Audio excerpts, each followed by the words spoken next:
നബി തിരുമേനിയുടെ മുടിയുമായി ബന്ധപ്പെട്ട ഒരു വിവാദത്തിൽ സംസ്ഥാന സെക്രട്ടറി എന്നുള്ള നിലയിൽ CPM-ൻ്റെ നിലപാട് വിശദീകരിച്ചപ്പോൾ ബോഡി വേസ്റ്റ് ആണ് എന്ന് പറയുകയും അത് കുറേ കൂടി അവരെ പ്രകോപിപ്പിക്കാൻ കാരണം ആ സമയത്ത് താങ്കൾക്ക് വന്ന ചിരിയുമൊക്കെ ആയിരുന്നു. ലെനിൻ്റെ മൊസോളിയം സ്ഥാപിച്ച് മോസ്കോവിൽ ശവശരീരം ആരാധിക്കുന്നവരാണ് കമ്മ്യൂണിസ്റ്റുകാർ. അപ്പോഴാണ് നമ്മൾ നബി തിരുമേനിയുടെ ഒരു മുടിയുമായി ബന്ധപ്പെട്ട വിവാദത്തിൽ CPM പോലുള്ളൊരു പാർട്ടി കടന്നു കയറുന്നത് നമ്മുടെ വിശ്വാസവുമായി ബന്ധപ്പെട്ട പ്രശ്നത്തിൽ എന്നൊരു മറുപടി അവരുടെ ഭാഗത്തു നിന്നുണ്ടായിരുന്നു. ഇവിടെ അവരെ മതപരമായ കാര്യങ്ങളിലൊന്നും ഇടപെടാൻ ഞങ്ങൾ പോയിട്ടില്ല. ഞാൻ സംസാരിച്ച കാര്യം വാഗ്ബടാനന്ദനെക്കുറിച്ചുള്ളൊരു സെമിനാറായിരുന്നു.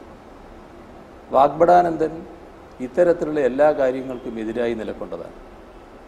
ആ കാലവും ഈ കാലവും തമ്മിൽ താരതമ്യപ്പെടുത്തി വരികയായിരുന്നു. അതിനകത്ത് ഇന്നത്തെ കാലത്ത് ഉയർന്നു വന്നിട്ടുള്ള പ്രത്യേകതകൾ, ഇത്തരം കാര്യങ്ങളെല്ലാം കൂടുതൽ ശക്തമായിട്ട് ഉയർന്നു വരുന്നത്, അത് ഓർമ്മിപ്പിക്കുന്നതിൻ്റെ ഭാഗമായി ഉള്ളൊരു പരാമർശമായിരുന്നു.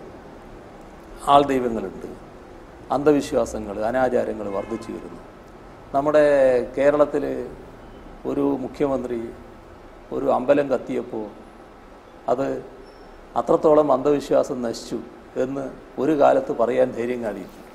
ഇന്നാണ് പറഞ്ഞതെങ്കിൽ എന്തായിരിക്കും നിങ്ങളൊക്കെ ഉണ്ടാക്കുന്ന പുകില്? ഇന്നങ്ങനെ പറഞ്ഞിരുന്നെങ്കിൽ എന്തെല്ലാം പ്രശ്നങ്ങൾ നമ്മുടെ കേരളത്തിലുണ്ടാകും.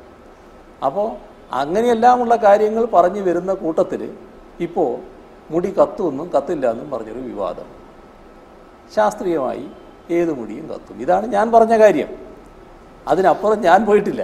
കത്തില്ല എന്നുള്ളതാണ്. നബി തിരുമേനിയുടെ മുടി കത്തിച്ചാൽ കത്തില്ല, ഈച്ചയ്ക്ക് വന്നിരിക്കാൻ കഴിയില്ല, നിഴലുണ്ടാകില്ല, ഇത്തരം വിശദീകരണങ്ങൾ അവരുടെ മതപരമായ വിശദീകരണമാണ്.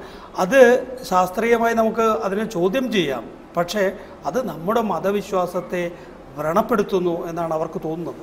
അതിന് അവർ തന്നെ മറുപടി പറഞ്ഞില്ല. ഞാൻ മറുപടി പറയേണ്ട കാര്യമില്ല. അതിന് അവരുടെ കൂട്ടത്തിലുള്ള ഒരുപാട് ആളുകൾ അതിന് മറുപടി പറഞ്ഞുകൊണ്ടിരിക്കുകയാണ്. ഞാനേതായാലും അതിൻ്റെ ആ വിവാദം തുറന്നു കൊണ്ടുപോകാൻ ആഗ്രഹിക്കുന്നില്ല.